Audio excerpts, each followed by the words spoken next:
Next up this afternoon is our District Peace Scholar, Homeyra Karimivahed, and apologies for the pronunciation, it may not be right. Homeyra is from Iran, and her academic background has been primarily focused on physics. She graduated Master of Geophysics and second Master of Regional Studies, and she's also spent considerable time studying Middle East policy and politics, especially focused on peace, justice, and gender issues. She's a member of the International Chemical Weapons Convention Coalition and has worked as the CWC Coalition Coordinator for over 5 years now in organising victims of chemical warfare to participate in and speak at the annual conference of the CWC in the Netherlands. She's the second generation of victims of chemical weapons and the daughter of a family who lost 11 members in Sardash 1987 chemical bombardment. Since 2013, she's been working as a voluntary member of the International Committee and Women's Committee of the Organisation for Defending Sardash Victims of Chemical Weapons. She's also spoken out strongly in favour of more medical understanding and support for victims of chemical warfare, and has delivered several moving plenary presentations at the CWC meetings. Please welcome our Peace Scholar, Homeyra. Thank you so much, DJ Alyssa, for your generous introduction. I want to share my presentation. Can you see my presentation slide? Okay.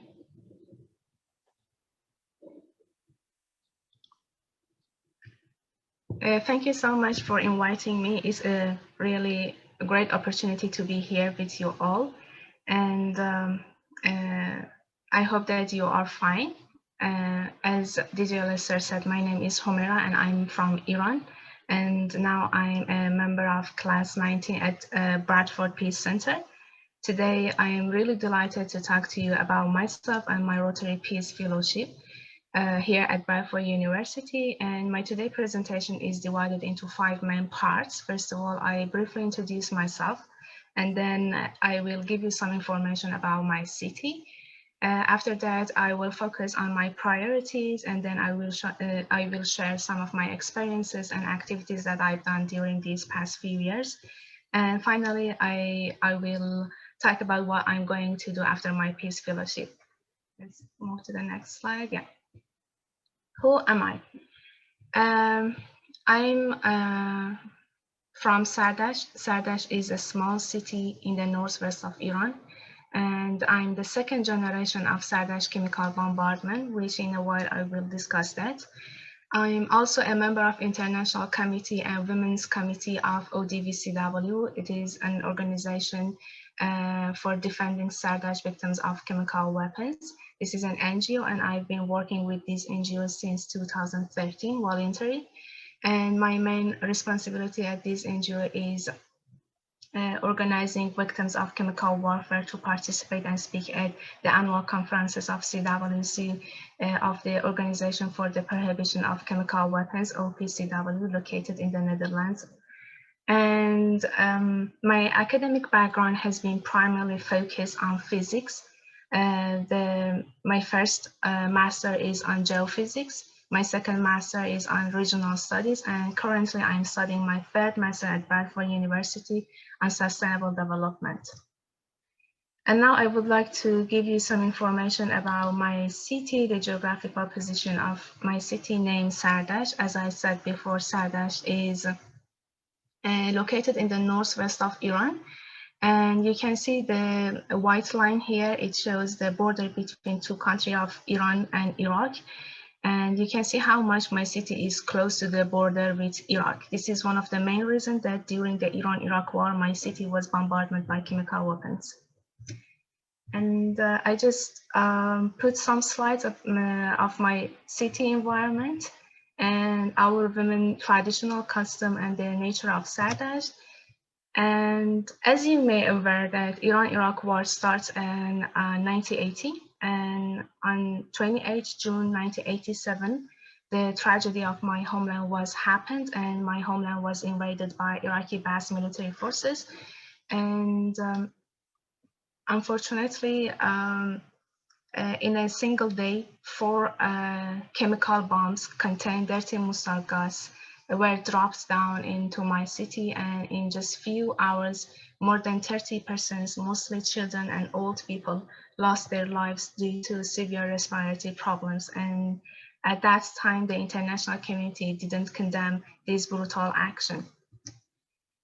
Sardash was the third most populated city in the world after Japan's Hiroshima and Nagasaki to be deliberately targeted with weapons of mass destruction, and it was also the first city to witness a massacre of unarmed civilians, innocent civilians actually. The chemical weapons attack killed over 100 Iranian Kurdish civilians and injured thousands more, and out of 17,000, approximately 8,000 of my people were victimized by chemical weapons, and they are still suffering from the serious respiratory and skin ailments and disorders. And now I would like to elaborate further on our victims' conditions and their perspectives. For the start, I would like to introduce Farida. Farida is one of our women survivors. At that time, she had 3 daughters, but unfortunately, she lost one of them. The picture above shows she and her 2 daughters, and the photo below shows her at the present time. This photo was taken about 2 years ago. She said that the worst thing for me was the lack of support from my own family. They would look at me sometimes as if I were contagious. They didn't want me to come to their parties because the coughing up of flesh disgusted them. I understand it made them feel uncomfortable, but it made life so depressing for me and my family. We couldn't go anywhere. I was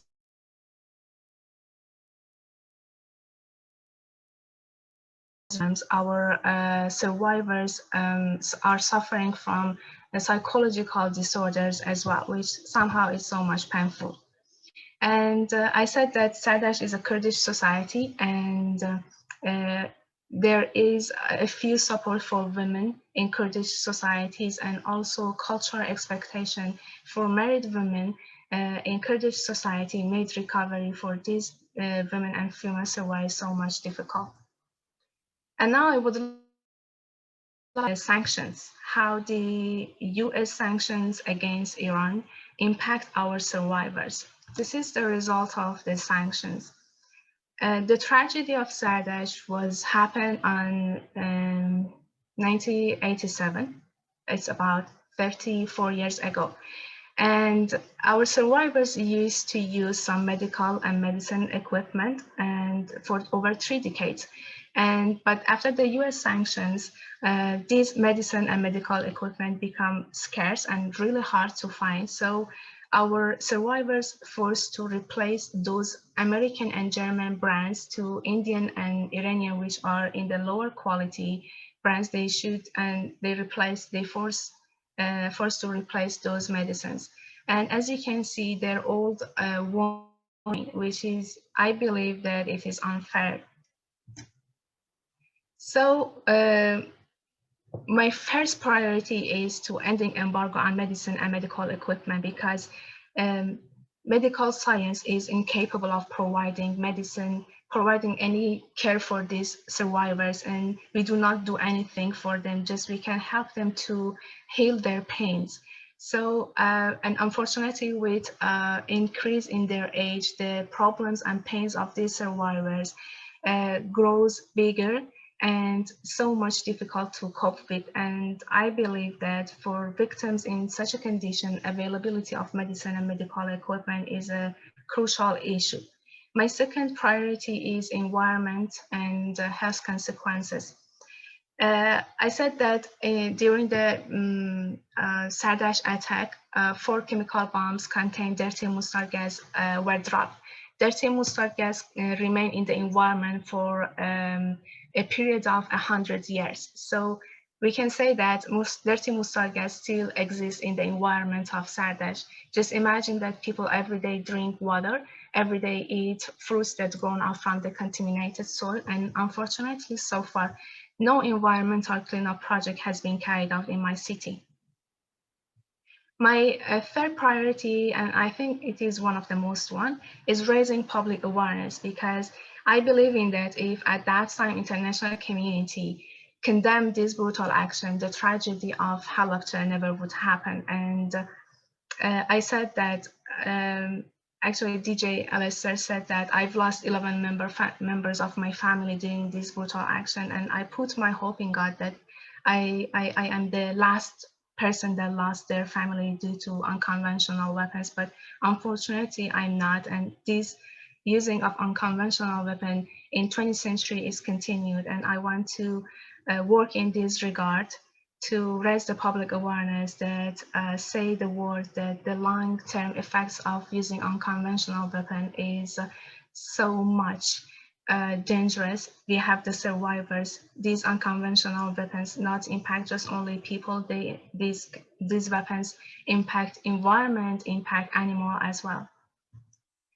And now I would like to share with you some of my activities and experiences. I've been working with ODVCW, my NGO, since 2013, and we are active at national and international level. My activity in the international level is divided into delivering annual statements in the international organization and also delivering presentation in the annual meetings, CWC meetings, NGO meetings, and also state party meetings, and also participating in training programs as AZER program. And last but not least, it's really important for me to think explicitly what are the options for me after my peace fellowship. But honestly, by now, I am not quite sure that which passes I'm going through. But I'm quite sure that the Rotary Peace Fellowship will assist and will help me to line up the next stages. And I would like to emphasize that Rotary Network is a supportive network, and we are here for each other, not only to collaborate together to work to increase our work regards to peace, but also to assist and help each other in this journey. And I was really fortunate that Rotary Peace Fellowship was that opportunity for me to give a point how I can assess what I've done during the past few years, and also more importantly, how I want to change, how I want to adapt, how I want to improve and enhance my work moving forward. And it is really interesting and enjoying for me that share my work to interested Rotarians, and also finding an opportunity to collaborate with them and learn from them. And what I'm going to do after my Peace Fellowship, if I had a chance, I would like to continue my education on PhD degree. And also I want to work as an ambassador of peace, as well as 100% sure continue my efforts to raise the public awareness about the long-term effects of using unconventional weapons, and also promoting universal peace and protecting citizens' rights to a safe environment. And thank you so much, everyone, for your kind attention and your patience. Over to you, DG. Thank you, Homeyra. It's great to hear from you.